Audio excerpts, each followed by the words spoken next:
مولاي صل وسلم دائما ابدا على آفیشیل یوٹیوب چینل کو سبسکرائب کریں اور بیل آئیکن کلک کریں۔ اسی طرح صحیح بخاری کی حدیث نمبر 637 باب الخفین، یہ جو موزے ہیں، موزوں پر مسح کرنا، یہ 637 صحیح مسلم کی حدیث ہے، بخاری کی نہیں بتا رہا ہوں۔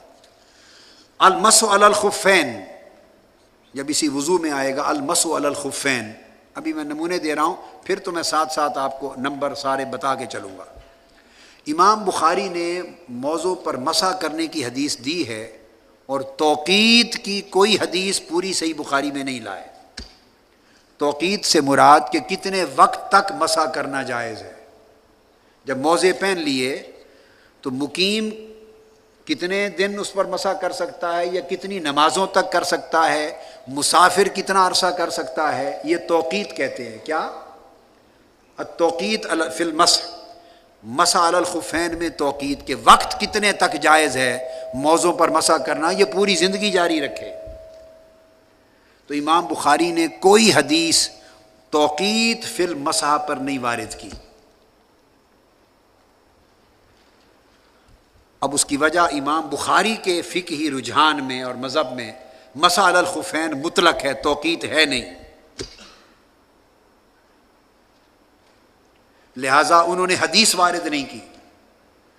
اب یہ جو آپ مقیم ہوں تو 3 دن کرتے ہیں مسح، 1 دن کرتے ہیں، 1 دن 24 گھنٹے 5 نمازوں کے لیے، اور مسافر ہوں تو 3 دن کرتے ہیں، یہ توقید، یہ صحیح مسلم کی حدیث نمبر 637 سے ثابت،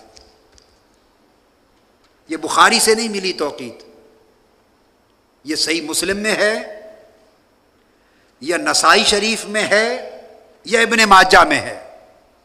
کیا؟ مسلم میں ہے، نسائی، ابن ماجہ اور دیگر کتب حدیث میں ہے۔ اور امام مسلم نے، یہ صحیح مسلم ہے میرے پاس، امام مسلم نے باب قائم کیا ہے، باب التوقیت فی المسح علی الخفین، یہ کتاب الطہارہ کے اندر امام مسلم نے باب قائم کیا ہے، اور یہ حدیث نمبر 638 لائے ہیں امام مسلم اس پر، پھر 639 اور آگے پھر اس طرح کی 40 اور 41 سب اسی توقید فی المسح پر امام مسلم اور ترمذی اور نسائی اور ابن ماجہ۔ اب جو بات آپ کو سمجھانا چاہ رہا تھا، یہ اس نقطے کی تائید کر رہا ہوں جو یہ سمجھے کہ کل صحیح حدیث بخاری میں ہے، یہ غلط ہے، یا جو صحیح بخاری میں نہیں وہ صحیح نہیں۔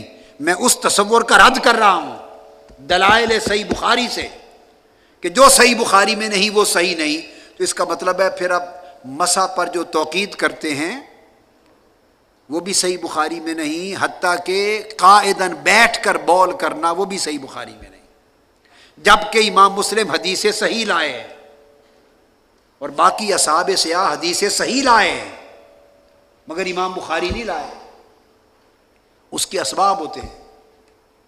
امام بخاری کو آپ اپنے مقرر کردہ اس پیمانے کے مطابق روایت نہیں ملی، انہوں نے خود اپنے اوپر ایک پابندی عائد کر دی تھی کہ میں اپنی صحیح بخاری میں جو حدیثیں لاؤں گا وہ ان 5 شرائط پر پوری ہونی چاہیے۔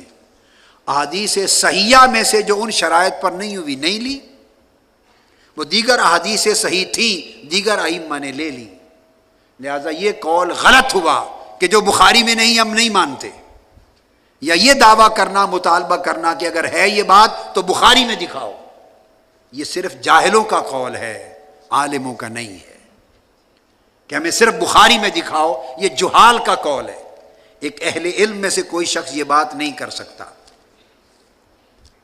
اب اس کے چند نمونے اور دے رہا ہوں۔ امام بخاری علیہ رحمت، امام بخاری نے بڑی اہم چیز ہے مذہب فقہی کے حوالے سے بیان کرنا۔ امام بخاری نے صحیح بخاری میں کتاب الاذان، صحیح بخاری، ابواب چل رہے ہیں رفع الیدین کے، کیا؟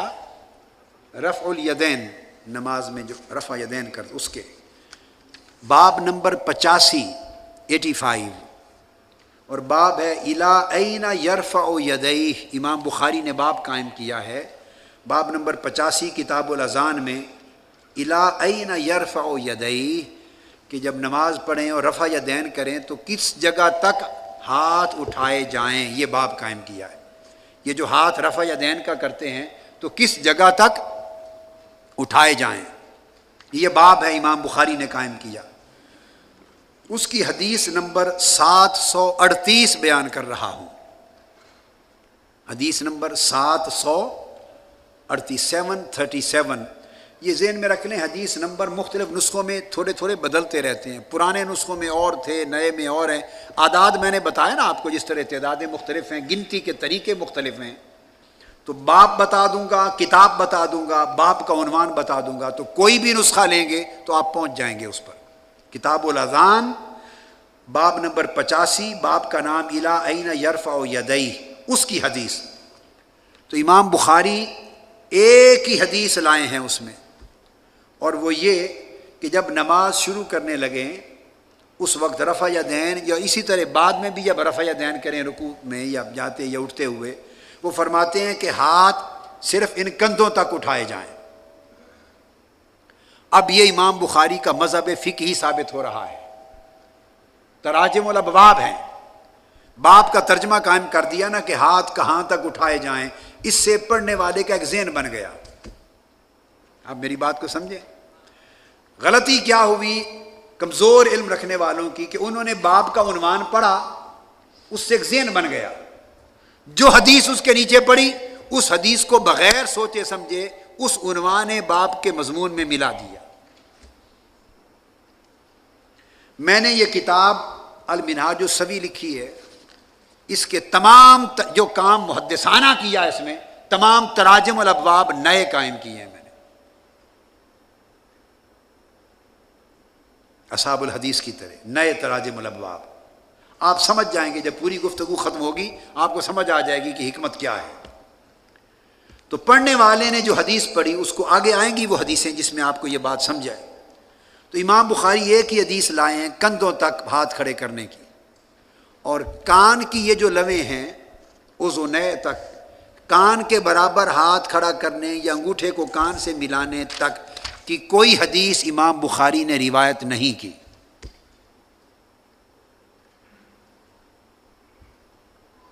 یہاں تک آپ نے یہ بات دیکھ لی.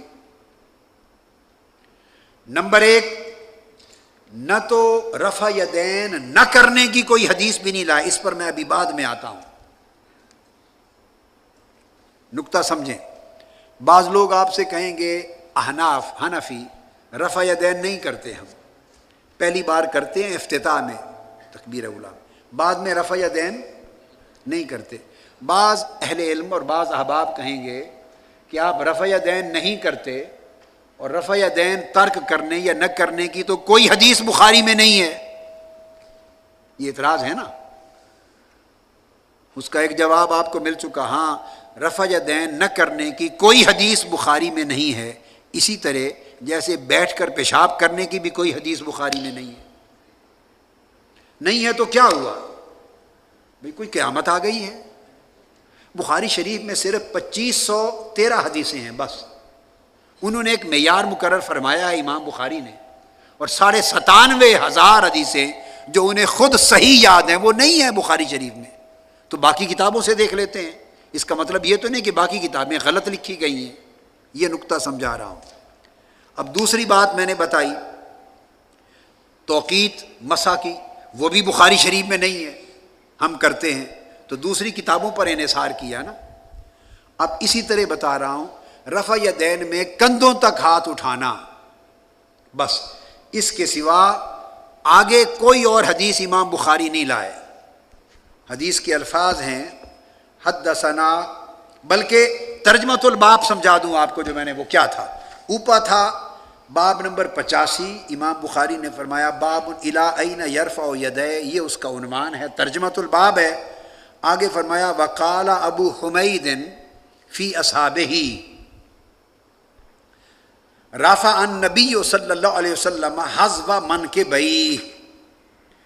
اب یہ جو حدیث ہے رفع النبی صلی اللہ علیہ وسلم حذو منکبیہ کہ حضور علیہ الصلوۃ والسلام نے اپنے ہاتھ اپنے کندھوں تک اٹھائے، یہ جو بیان کیا آپ نے دیکھا اس میں امام بخاری نے کوئی سند بیان نہیں کی، قول بیان کیا ابو حمید کا بغیر سند کے، اور انہوں نے کہا کہ حضور علیہ السلام نے ایسے کیا. یہ ترجمۃ الباب میں امام بخاری اس طرح کرتے ہیں کہ اس میں حدیث کی سند، ترجمۃ الباب میں وہ جو مواد دے دیتے ہیں وہ ان کی فقہ ہے. اب بڑی اہم چیز کہنے والا ہوں، یہاں بڑا اہم نقطہ ہے. فقہ حنفی پر جو سب سے بڑا اعتراض ہوتا ہے اور امام اعظم پر اساتذہ اور شیوخ بیٹھے ہیں، جو سب سے بڑا اعتراض ہوتا ہے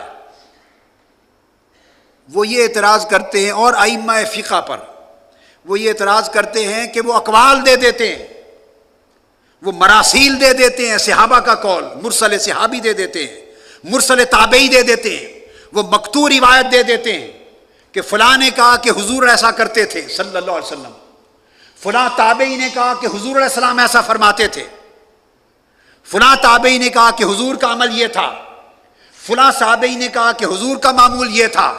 فقہا ائمہ فقہ اور امام اعظم ابو حنیفہ فقط اس طرح قول نقل کر کے حضور کا بیان اور سنت بیان کر دیتے ہیں. وہ امام بخاری مسلم کی طرح پوری سند کے ساتھ حدیث روایت نہیں کرتے، لہذا ہم ان کی بات کو ان کی بات کو نہیں مانتے. یہ بات آپ سمجھ گئے؟ اب اس کا جواب دے رہا.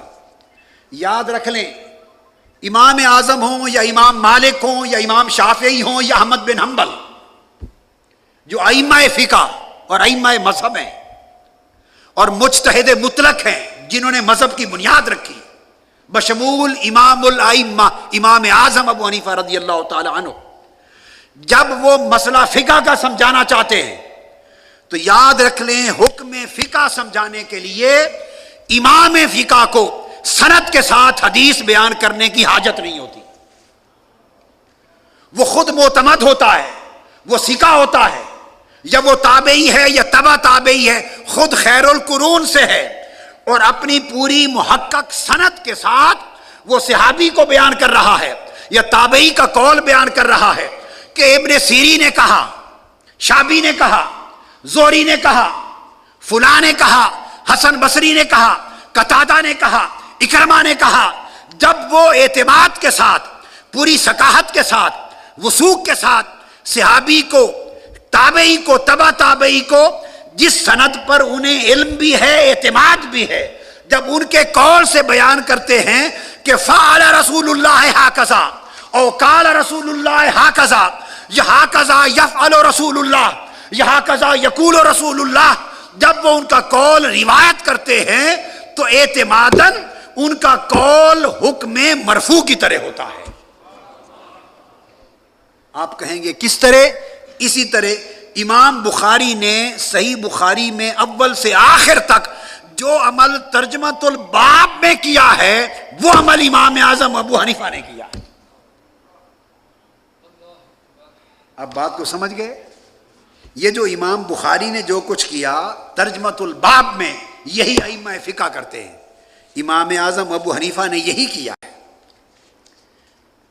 امام اعظم کا ترجمۃ الباب چونکہ بیان فقہ کے لیے ہے، بیان حکم کے لیے ہے، استنباط احکام کے لیے ہے،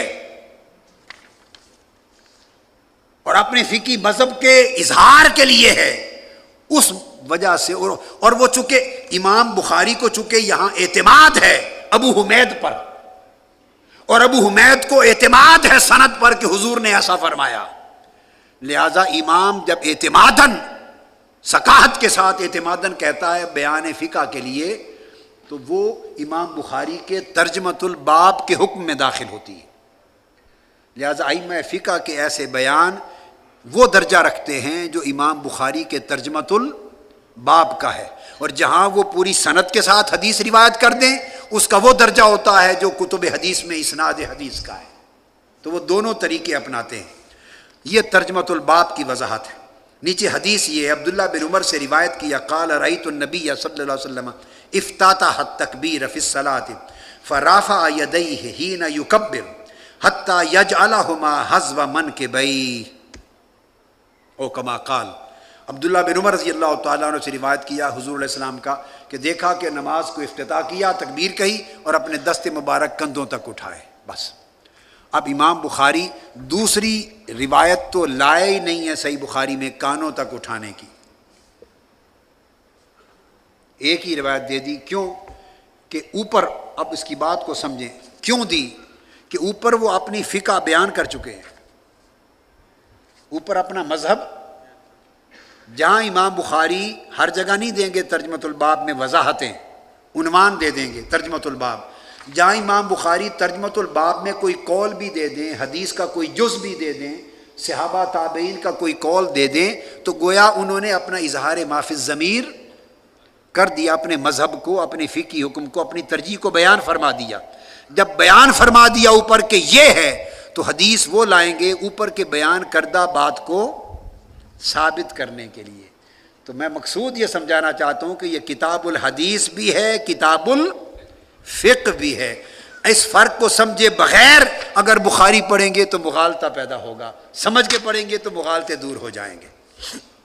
اب آئیے، جب یہ بات ہو گئی تو اب حدیث صحیح منکبے کے بعد کانوں تک اٹھانے کی احادیث صحیحہ بھی موجود تھی، امام بخاری نہیں لائے، امام مسلم لائے ہیں۔ یہ میں نے توقید فی المسح کی جو بات حدیث کی آپ کو بتا دی تھی، وہ تو پہلے ہی بیان کر دیا تھا، اور امام مسلم آگے لائے ہیں۔ مسلم شریف کتاب الصلاۃ،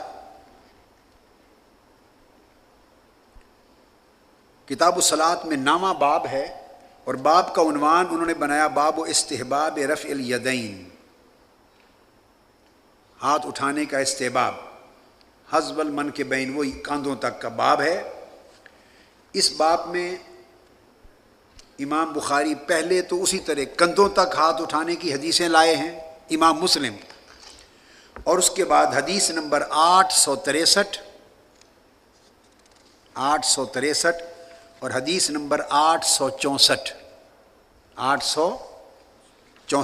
دو حدیثیں یہ امام مسلم لائے ہیں صحیح مسلم میں۔ فرماتے ہیں ان مالک بن الحویرث، مالک بن حویرث رضی اللہ تعالیٰ عنہ سے روایت کرتے ہیں امام مسلم، ان رسول اللہ صلی اللہ، اب ہمارا فقہی مذہب کیا ہے، ہم کندھوں تک ہاتھ اٹھاتے ہیں یا کانوں تک، کہاں تک اٹھاتے ہیں؟ اب یہ مذہب کہاں سے ثابت ہے کانوں تک اٹھانے کا؟ امام مسلم کی روایت سے۔ امام مسلم نے مالک بن حویرث سے روایت کی، ان رسول اللہ صلی اللہ علیہ وآلہ وسلم کان اذا کبر رافع یدیہ حتی یحاذی بہما اذنیہ، فرمایا کہ حضور علیہ الصلوۃ والسلام جب تکبیر آپ نے کی فرمائی، اپنے دونوں ہاتھ اٹھائے اور اتنا اونچا اٹھائے کہ کانوں کے برابر کر دیے، کانوں کے برابر کر دیے۔ تو اب حذف اذنیہ کی حدیث امام مسلم لے آئے، بخاری نہیں لائے، اور اگلی حدیث پھر امام مسلم ایک اور لائے ہیں، اس میں فرمایا انہو، ان قتادہ کرتے ہیں پچھلی سند کے ساتھ ہی، انہو رأى نبی اللہ صلی اللہ علیہ وآلہ وسلم وقال حتی یحاذی بہما فروع اذنیہ، ہاتھوں کو اتنا اونچا اٹھایا کہ یہ جو کانوں کی فروع یہاں تک ملا دیا۔ اب یہ دو حدیثیں امام مسلم نے روایت کی، جس سے مذہب حنفی ثابت ہوا، امام بخاری نہیں لائے۔ یہی حدیث اس طرح اذنیہ کی امام ترمذی لائے ہیں، امام ترمذی نے بھی روایت کی۔ اسی طرح یہ حدیث امام مالک بھی لائے ہیں موطا میں۔ اب آپ دیکھیں کہ احادیث صحیحہ جو امام مالک، وہ بھی کتب صحاح میں ان کی شامل ہے، الموطا امام مالک کی روایت میں ہے، موطا میں، ترمذی میں ہے، مسلم میں ہے، دیگر کتب میں ہے، ایک امام بخاری میں کے پاس نہیں ہے۔ وجہ کیا کہ ترجمۃ الباب میں ان کا ایک فقہی مذہب ہے، اس کے مطابق حدیث درج کر دی، میں یہ آپ کو ایک بڑا وسیع تناظر میں نقطہ سمجھا رہا ہوں. کوئی کہے رفع یدین والی نہ کرنے والی حدیثیں نہیں, کوئی کہے آمین بالجہر کی حدیثیں ہیں آہستہ ہم پڑھتے ہیں وہ نہیں ہیں, کوئی کہتے فاتحہ خلف الامام ہم نہیں کرتے, ترک کرتے ہیں امام کے پیچھے فاتحہ, وہ حدیثیں بخاری میں نہیں ہیں. میں پوری بنیاد رکھ رہا ہوں کہ بخاری میں حدیثیں کس طرح آتی ہیں اور کس طرح نہیں آتی. یوں بحث نہیں کی گئی. یہ آج کی نشست کا خاصہ ہے کہ امام اگر اس انداز سے دیکھیں تو بخاری شریف میں بہت سی حدیث وہ نہیں ہیں جو ہم دیگر جگہوں سے لیتے ہیں. اب المنہاج السوی سے میں آپ کو اس طرح باقی بہت ساری کتب میں جانے کی بجائے چند نمونے آپ کو سمجھا دوں بڑے اہم. یہ میری اپنی کتاب ہے المنہاج السوی, میں نے سیاہ ستہ اور دیگر کتب حدیث 40 کتب حدیث سے میں نے تیار کی. اب بڑی اہم چیز ہے وہ سنتے آئیے. سب سے پہلے یہ جو ترک رفع یدین کی روایت اور حدیث بخاری نے نہیں لی. اب بنیاد تو سمجھ گئے نا. علقمہ سے روایت ہے, ان علقمہ قال قال عبداللہ بن مسعود رضی اللہ تعالی عنہ. میں سنن ابی داؤد سے حدیث پڑھ رہا ہوں اور سنن ترمذی سے اور سنن نسائی سے, سیاہ ستہ کی تینوں کتابیں, اور حدیث حسن صحیح. عبداللہ ابن مسعود فرماتے ہیں الا اصلی بکم صلاۃ رسول اللہ صلی اللہ علیہ وسلم, کیا میں تمہیں رسول پاک صلی اللہ علیہ وسلم کی نماز پڑھ کے نہ دکھاؤں؟ جو نماز جس طرح حضور علیہ السلام پڑھتے تھے وہ پڑھ کے نہ دکھاؤں؟ عرض کیا یا آپ دکھائیں. قال فصلی فلم یرفع یدیہ الا مرۃ. عبداللہ ابن مسعود نے نماز پڑھی اور صرف پہلی مرتبہ رفع یدین کی ہاتھ اٹھائے اور پھر پوری نماز میں ہاتھ نہیں اٹھائے. فرمایا یہ طریقہ حضور کی نماز کا تھا. وقال ابو عیسیٰ الترمذی, امام ترمذی نے فرمایا ھذا حدیث حسن, یہ حدیث حسن ہے. اب امام ترمذی امام بخاری کے شاگرد ہیں. بولیے, امام بخاری کے شاگرد ہیں. اور اس سے بڑھ کے ایک بات بتاؤں, 2 حدیثوں میں امام بخاری کے شیخ بھی ہیں. امام ترمذی صرف شاگرد نہیں ہیں, شاگرد بھی ہیں اور استاذ بھی, شیخ بھی ہیں. بخاری شریف میں 2 حدیثیں امام بخاری نے امام ترمذی سے روایت کی ہیں. لکھ لیں. بعض علماء محققین نے ایک حدیث کو لکھا ہے, ایک حدیث روایت ہوئی. عام اہل علم میں یہ معروف ہے, مگر مغالطہ لگا ہے تو میں نے مطالعہ کر کے دوسری حدیث نکالی ہے. 2 حدیثیں امام بخاری نے امام ترمذی کا نام لے کر ان سے روایت کی ہیں. اب وہ امام ترمذی جو علل الحدیث کے امام ہیں, حدیث کے علل کے اور روات کے اور رجال کے امام ہیں, اور امام بخاری کے تلامذہ میں سے بھی اور شیوخ میں بھی, بخاری میں جن کی 2 روایتیں ہیں, وہ فرماتے ہیں یہ حدیث حسن ہے. حسن حدیث مقبول ہے یا نہیں؟ بولیے, مقبول ہے یہ حدیث. مگر امام بخاری نے روایت, امام بخاری اور مسلم نے نہیں کی. اگر 2 نے نہیں کی تو 3 نے لے لی ہے, ترمذی نے بھی, ابو داؤد نے بھی اور نسائی نے بھی. اور پھر آگے حدیث خالد بن عمرو اور ابو حذیفہ سے قالوا حدثنا سفیان باسنادہ بہذا, یہ اوپر کی اسناد کے ساتھ. قال فرفع یدیہ فی اول مرۃ وقال بعد مرۃ واحدہ. انہوں نے کہا کہ انہوں نے صرف پہلی مرتبہ ہاتھ اٹھائے اور بعضوں نے کہا صرف ایک مرتبہ ہاتھ اٹھائے, بعد میں نہیں اٹھائے. ورواہ ابو داؤد, اس کو سنن ابو داؤد نے روایت کیا. حضرت براء بن عازب کی روایت, ان رسول اللہ صلی اللہ علیہ وسلم کان اذا افتتح الصلاۃ رفع یدیہ الی قریب من اذنیہ ثم لا یعود. رواہ ابو داؤد, ابو داؤد نے روایت کی. حضرت برا بن عازب روایت کرتے ہیں کہ حضور علیہ الصلوۃ والسلام نے جب نماز پڑھنی شروع کی تو دونوں ہاتھ اپنے کانوں تک اٹھائے، رفع یدین کیا کانوں تک، اور پھر پوری نماز میں دوبارہ ہاتھ نہیں اٹھائے، تکرار نہیں کیا۔ تو مذہب حنفی ثابت ہوا یا نہیں؟ تو یہ کہنا کہ بخاری میں نہیں ہے، یہ علم کی دنیا میں یہ قول کوئی معنی نہیں رکھتا سوائے جہالت کے۔ ہزارہ حدیث ہیں، ہزارہ احکام ہیں جو بخاری میں نہیں، مسلم میں ہیں، اور جو دونوں میں نہیں ہیں، ابو داؤد میں ہیں، ترمذی میں ہیں۔ سوال یہ نہیں ہے کہ کس کتاب میں ہے، سوال یہ ہے کہ اس کی سند کیا ہے، اسناد صحیح ہے، حسن ہے، مقبول ہے، اور دیگر اسناد کے ساتھ اس کی تائید ہے، وہ کوئی بھی امام لے لے۔ اور پھر امام ابو حنیفہ تو امام بخاری سے پہلے ہوئے ہیں، بعد میں تو نہیں ہوئے۔ پھر امام دار قطنی نے روایت کیا،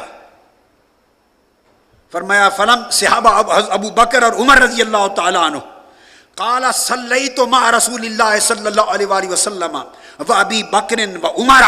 حضرت عبداللہ ابن مسعود فرماتے ہیں میں نے آقا کے پیچھے نماز پڑھی، حضرت ابو بکر کے پیچھے پڑھی، حضرت عمر کے پیچھے پڑھی۔ فلم یرفعوا ایدیہم الا عند استفتاح الصلاۃ، انہوں نے نماز میں افتتاح پہلی تکبیر تحریمہ کے سوا کسی وقت بعد میں دوبارہ ہاتھ نہیں اٹھائے۔ تو مقصد بات کا یہ تھا، امام بخاری نے نہیں لیے، وجہ کہ انہوں نے باب ہی قائم نہیں کیا،